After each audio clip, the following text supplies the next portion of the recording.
이번에 강의할 부분은 제4장으로서 우리가 주목해야 할 점은 바로 음과 양의 궤에 세상의 교육이 되는 부분이 있다고 생각하는 것입니다. 바로 음효와 양효 속에 바로 궤가 만들어질 적에 거기에는 소인지도와 군자지도가 있다라고 생각을 한 것입니다. 이것은 뭘 말하려고 하는 것이냐? 천지 조화의 입장에서 말하면 양이 있으면 음이 반드시 있어야 할 것으로서 선악의 구분이 없는 것이에요. 천도의 입장에서 보면 음양이라고 하는 것은 어느 것이 선하고 어느 것이 나쁘다라고 말하기가 힘든 거예요. 반드시 태양이 있으면 반드시 밤이 있어야 하듯이 이건 필연적으로 함께 존재할 대상이지만 인간의 일에 비유하면 그 가치의 의미는 달라지는 것이에요. 바로 우리 인간사의 음양을 갖다가 대비하면 여기에 교육적 의미가 부여되는 것이에요. 사장은 바로 그런 의미를 담고 있다라고 하는 것입니다. 그러면 이러한 부분들을 제4장을 보면서 다시 말씀드리기로 하겠습니다.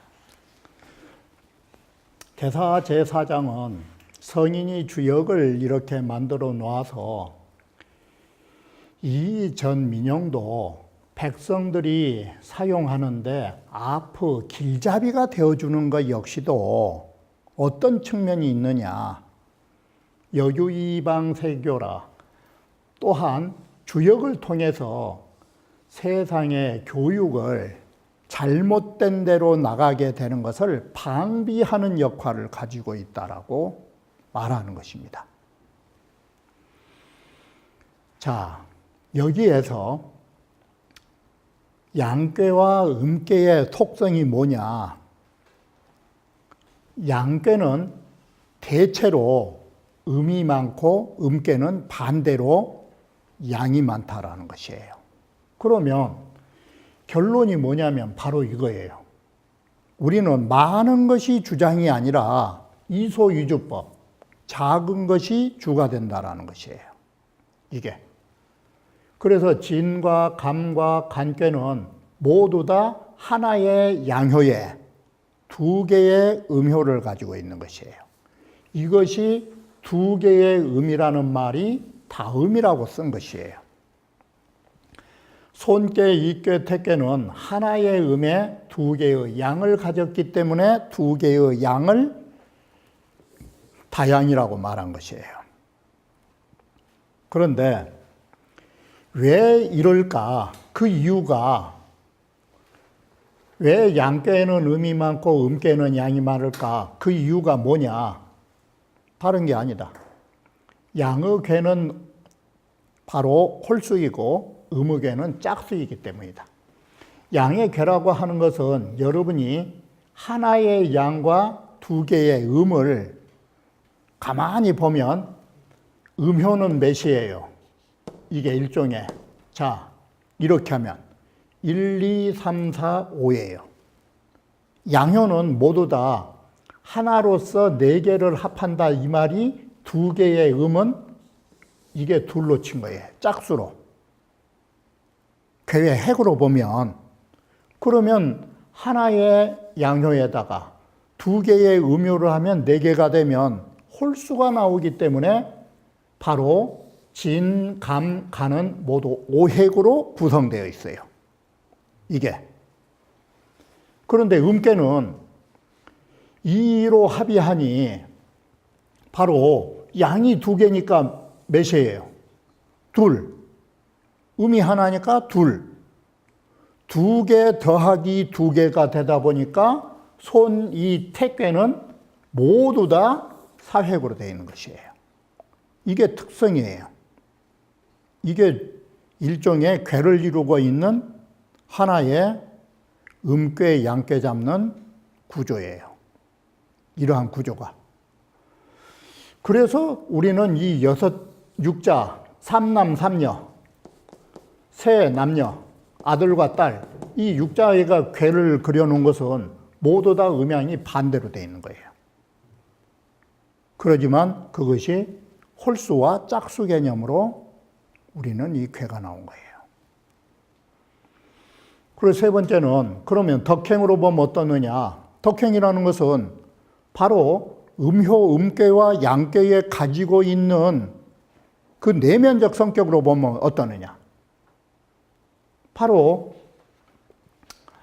자, 양이라고 하는 것은 일군 이민의 체제라고 하는 거예요. 이게 여기에 군은 뭘 의미하느냐? 양을 의미한 거예요. 그리고 민은 음을 말한 것이에요. 그래서 모든 진괴, 감괴, 간괴, 이 양획, 오획은 모두 다 하나의 군주에 더 많은 백성의 체제를 가지고 있으니까 이것은 뭐냐? 한 사람이 어극에 우리 임금이 제위에 오르면 등극이라고 그러잖아요. 바로 이렇게 임금의 자리에 오르면 사해 귀심이라. 여기에 사해는 백성들을 말한 거예요. 사해 만백성이 한 임금에게 마음이 다 귀한 것과 같은 격이다. 그래서 양획은 상징성이 군자에 속한다라는 것이에요. 그런데 음획을 보면 다 양이 두 개니까 임금이 둘이고 오히려 이게 피라미드 형태가 돼야 되는데 음획은 반대로 역으로 되어 있는 거예요. 이게 임금이 많고 백성이 더 적은 거예요. 그럼 이것은 뭔 말이 되느냐? 정치라고 하는 것이 많은 사람의 문에서 나와가지고 백성들은 일정한 주인이 없는 격이 된다. 주인은 하나지. 그러니 이게 소인의 혼란 시대라고 말한다. 이렇게 본 거예요. 음효가, 음괴가. 그래서 양은 고귀하고 음은 천하는 것이고 여기에서 선한 것과 사특한 선악이 구분되는 것이고 선악 구분에 의하여 칠안이 결정되어진 것이다. 바로 천도에서는 음양에 선악 구분이 없지만 인간사의 배대를 하면 이러한 구조를 가지고 음괴와 양괴가 이루어진다라는 것이에요. 제4장 제1절은 방금 말한 것처럼 이 여섯 육자, 세 아들과 세 딸의 그려진 쾌는 모두 음양의 반대가 된다라는 것이에요. 양괴는 음이 많고 음괴는 양이 많다라는 반대로 된다라는 것을 앞에서 말씀드린 것입니다. 그래서 양괴는 음이 많고 반대로 음괴는 반대로 양이 많은 속성을 갖게 된다. 그래서 앞에서 설명드린 것처럼 진, 감, 간, 장남, 중남, 소남은 양괴인데 이게 모두 하나의 양에 두 개의 음획을 가지고 있다. 이게 손, 리, 태는 모두 음괴인데 여기는 하나의 음에 두 개의 양효로 구성되어 있는 특성을 1차로 볼 수 있다라는 것이에요. 그러면 제2절은 자, 바로 이 부분보다 먼저 왜 이러한 반대되는 현상을 가져오게 될까가 기고는 하야오. 왜 음양이 상반된 원리로 괴가 만들어졌을까? 그 이유는 무엇인가? 양괴는 기요, 양의 괴는 기수로 오획이 되어야 하고 음계는 네획이라는 짝수를 이루고 있기 때문에 그러한 것이다. 그래서 앞에 말씀드린 하나의 양의 두 개를 합하니 이 오획이 돼서 기를 만들어 준 것이고, 음에다가 양 두 개를 하니까 둘 더하기 둘을 해서 사획이 되니까 음의 개는 모두 짝이 되니라고 그런 것이다. 그래서 주자께서 양계는 모두 오획이다. 이게. 그리고 모든 음계는 사획으로 구성되어 있다. 이게. 자, 소나절. 하나, 둘, 셋, 넷. 이게 음계다. 이런 속성이 여기에 나타나 있다라고 보는 것이에요. 바로 절중에서는 양의계는 홀수고 음의계는 짝수로 하는 것은, 대체로 양의계라고 하는 것은 바로 홀수를 주로 하는 거예요. 획조차도. 그리고 음계는 짝수를 주장하는 데서 이런 논리가 성립되어 있다라고 말한 것입니다. 제3절에 그러면 먼저 경문을 보면 이와 같이 양수의 양계의 홀수와 음의 괴가 가진 짝수에 가지고 있는 그 내면성의 덕행으로 보면 어떤 의미를 갖게 되느냐라고 말한 것입니다. 이랬을 때 양이라고 하는 괴들은, 자, 진계의 같은 경우 바로 이와 같이 하나의 양에 두 개의 음을 가지고 있기 때문에 여기에서는 음양 개념을 군과 민으로 구분한 것이에요. 여기에서는. 바로 이와 같이 임금은 하나고 백성이 많으면 이건 군자의 세상이라고 생각하시면 돼요. 이게 군자의 도다. 이게 군자의 태평성대이다.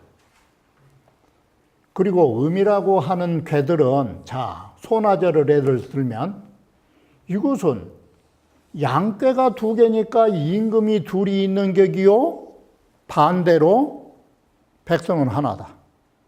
이게 임금이 둘이다 보니까 정치가 뱃사공이 많은 거예요. 배는 한 척인데. 이게 바로 소인들의 주의 주장이 시끄러운 거, 이게 소인의 나라다. 그리고 혼란의 도다, 이렇게 보시면 돼요. 그래서 이 말이 표현 잘한 것이에요. 일이 너그게 사의 귀심이요 양의 괴라 하는 것은 한 사람이 임금 자리에 오름에 사해의 마음 백성이 임금에게로 마음이 귀의하는 것이요 정출 다문의 민무 정주라, 이게 다 명언이에요. 정치라고 하는 것이 여러 문에서 나오면 백성들에게는 일정한 주가 없는 거 아니냐. 일정한 주가 없는데 이게 바로 혼란의 세상 아니고 뭐냐라는 것이에요. 이게 다 명언들이에요. 우리 주역을 볼 적에. 자, 그래서 군이라고 하는 것은 양을 상징해서 말했고, 민은 이 음이라, 이 민자는 음을 가지고 말한 것이다. 제4장이라. 자, 절중을 보면 이 장은 뭘 해석했냐면, 단자는 제하라. 단이라고 하는 것은 일종의 하나의 큰 제목을 말한다라는 뜻을 다시 해석한 것이다. 여기에 8개의 양으로 했으니까. 그런데 온 길이여 일야라, 그 이치를 바로 하나 자리에서 파헤쳐보고 있는 것이다. 이게. 자, 8개의 시성이 부는 분양하니 8개가 처음 만들어지면서 양과 음으로 나뉜다라는 것이 다른 게 아니에요. 삼녀와 천지 부모와 하늘과 땅이라는 건곤의 부모와 삼남 삼녀로 나뉘었잖아요. 이렇게 해서 양과 음으로 구분되는 것이니, 일기적이 양계자는 하나의 홀수로서 양의괴가 만들어지면 이것은 모두 일군 이민의 체제를 갖는다. 바로 이것은 일군이라고 하는 것은 한 사람의 임금의 권력이 한 임금으로부터 나온다라는 것이에요. 그래서 위주야라. 한 임금으로 나와 이게 주가 된다. 이와 같이 임금이 모든 일의 주제가 되면 군자지도가 이거 행해진다. 이게.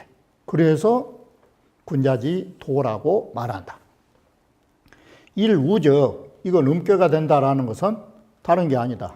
임금이 둘이고 백성이 하나니 이것은 임금의 권력이 두 사람에게서 나온다라는 것이다.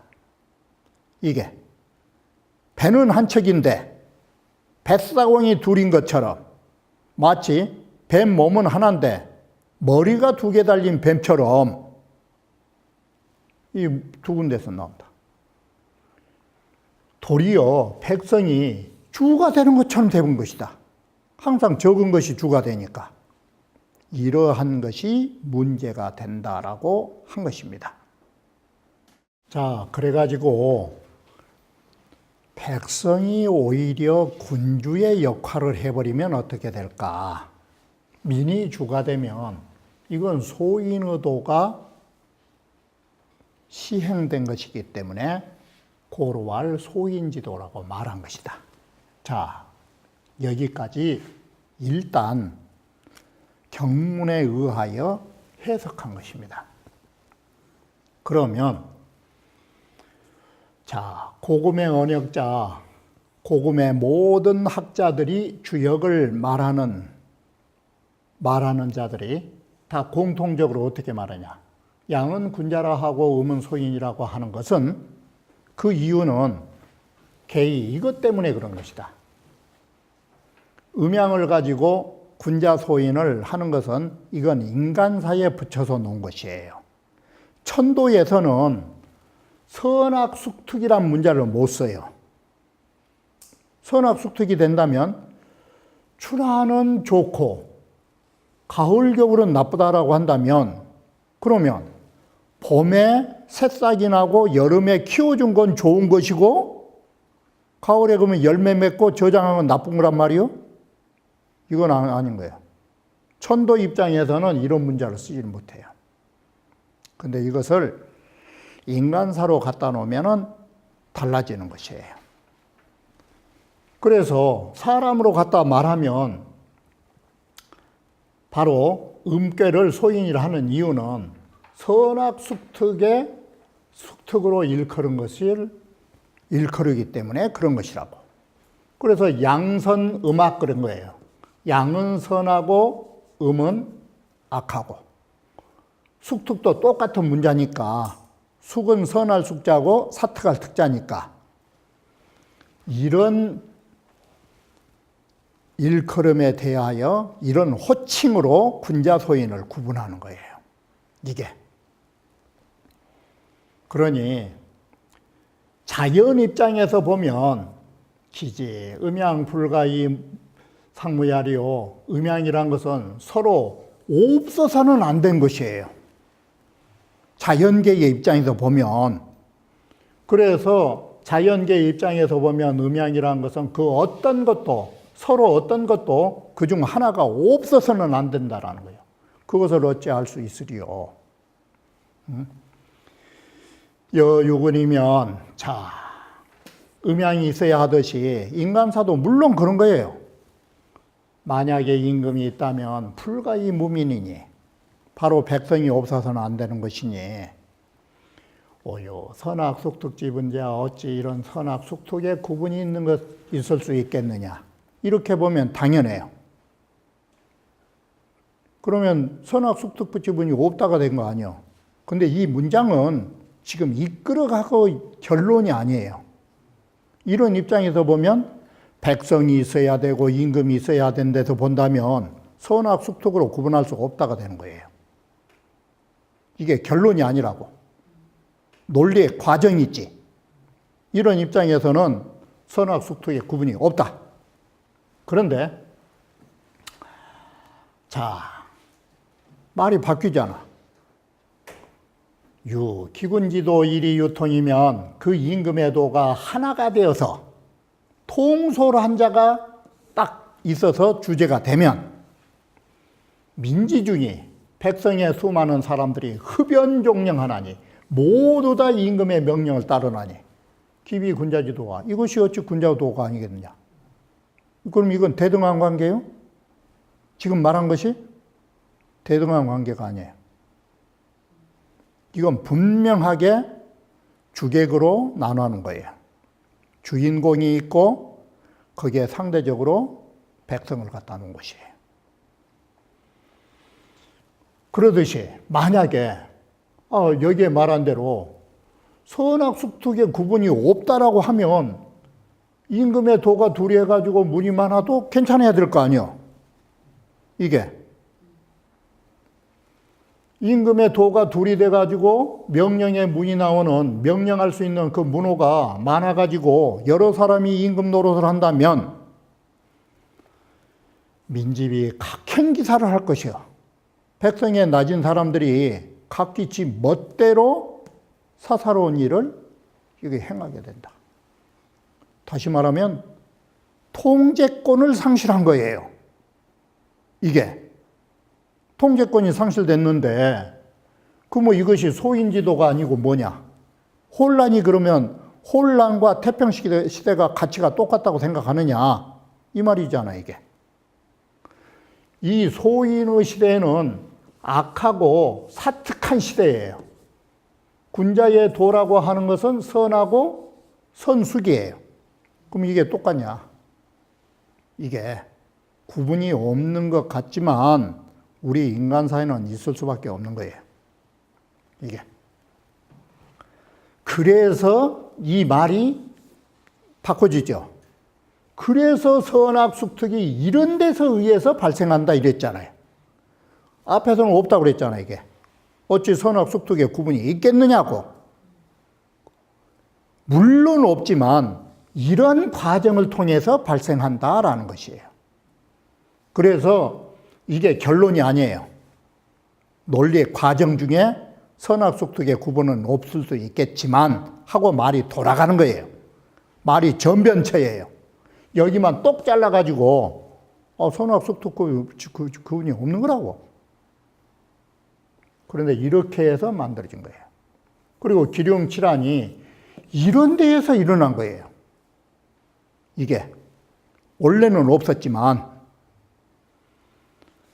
그래서 계자 삼획지 궤로 그래서 8궤가 그려진 3핵이면 8궤니까 8궤가 그려진 그 시간으로부터 이구차상이라 이미 이러한 임금이 하나냐 백성이 둘이냐 아니면 임금이 둘이고 백성이 하나냐 8궤가 이미 이런 상이 갖춰져 버린 것이다.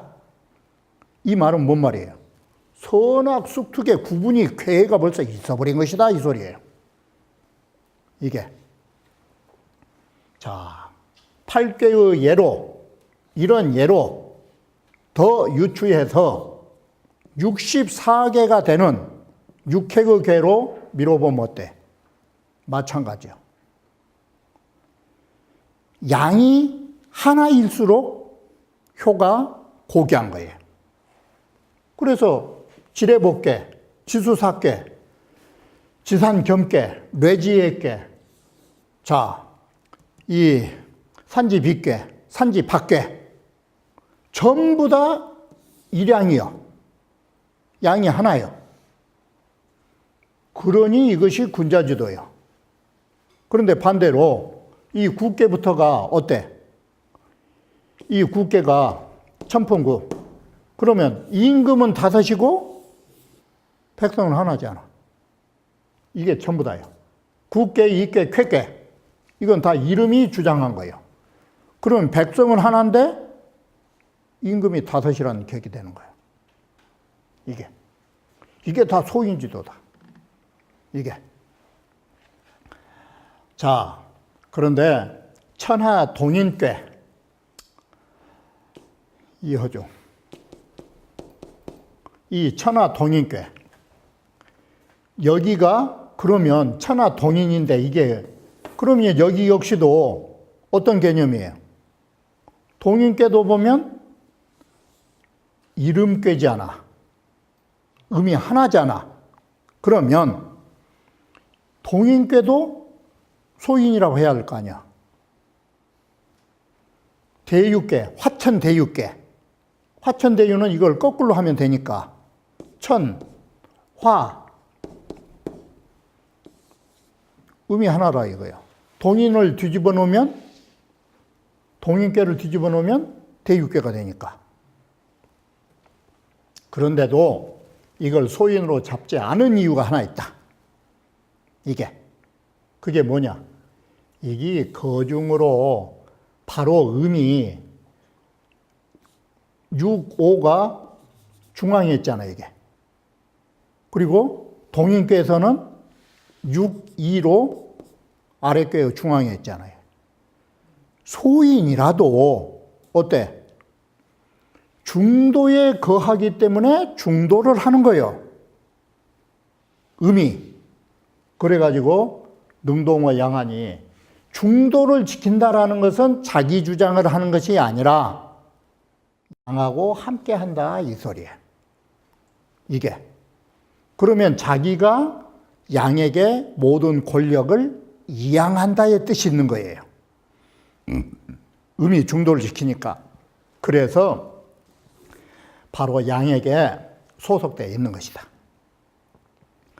소축계, 풍천소축계, 그 사유 역시도 소인이라고 하지 않는 이유는 육사가 음이 음자리를 가서 정의를 얻었기 때문에 능히 양을 길러준다는 의미를 갖는다.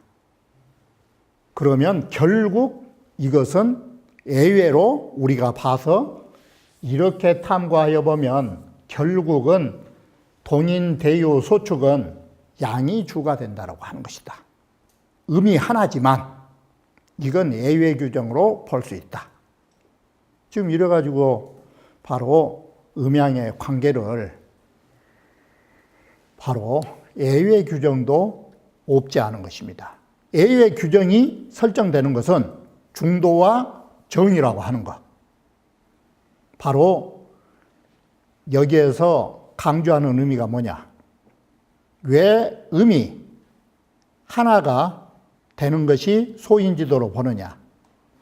양에게 종속되지 않고 음이 자기 주장을 하기 때문에 그렇다라는 것이에요. 만약에 음이 하나라 할지라도 음이 중도와 정도를 지키면 양에게 귀속되어서 음의 역할을 하지 않을 것이기 때문에 소인이 군자로 변신한다의 뜻을 갖는 것이에요. 그래서 음이 하나라도 그건 소인의 도가 아니라고 하는 예외 규정을 가질 수 있다. 이렇게 보는 것이에요. 그러면 다음 강좌에 이어서 다시 말씀드리기로 하겠습니다.